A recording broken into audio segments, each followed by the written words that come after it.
अगर आप भी चाहते हैं बिट्टू मलंगिया एंटरटेनमेंट का ऑडियो वीडियो सबसे पहले आप तक पहुंचे,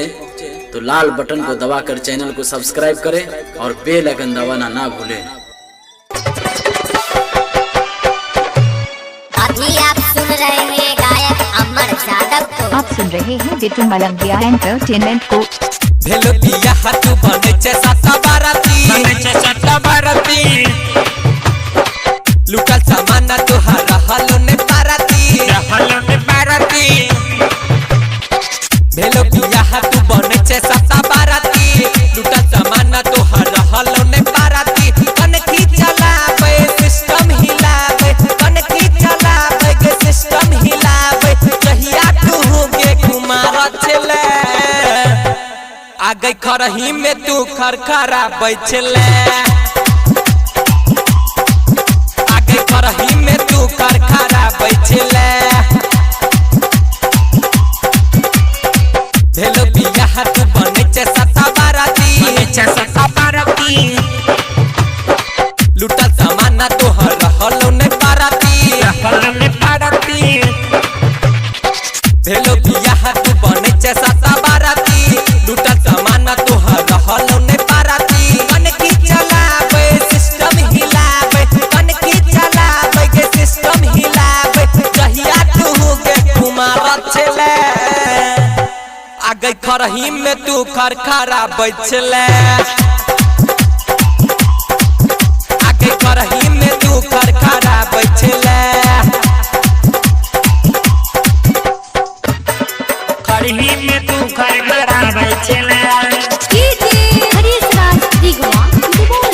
डीजे बिट्टू मलंगिया खरही में तू मधुबनी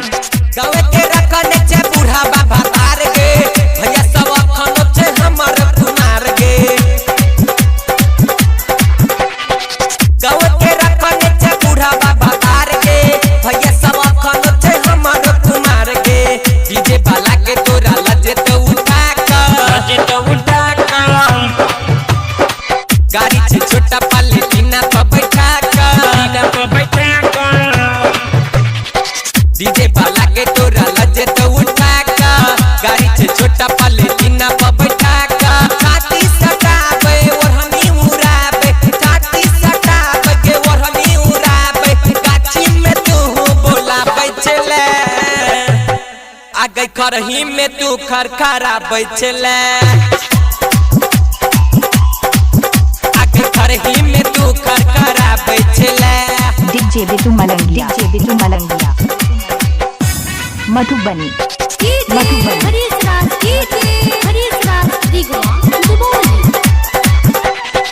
सोलह बरस में भागेला मेरे जाएगे ससुरा में जाकर तू बन गेला लाएगे 16 बरस में भागेला मेरे जाएगे ससुरा में जाकर तू बन गेला लाएगे दुख तू बेटा हो भी नाना दोषी तोरा सा परेशान है तो के पड़ोसी दुख तू देता हो भी नाना दोषी तोरा सा परेशान है तो के पड़ोसी सास ससुर के बड़का भैसुर के सास ससुर के गई बड़का भैसुर के देख जुल्फी उड़ा बैठले आगे खरही में तू खरखरा बैठले आगे खरही में तू खरखरा बैठले खरही में तू खरखरा बैठले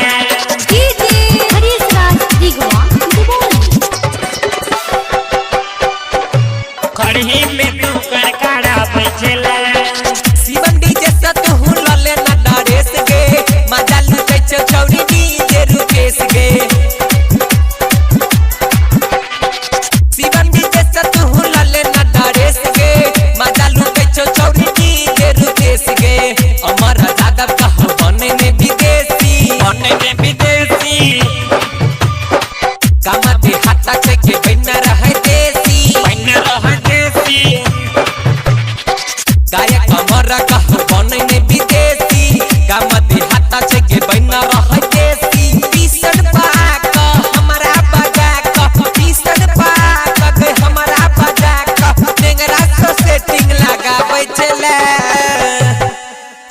घर ही में तू खरखरा बैठले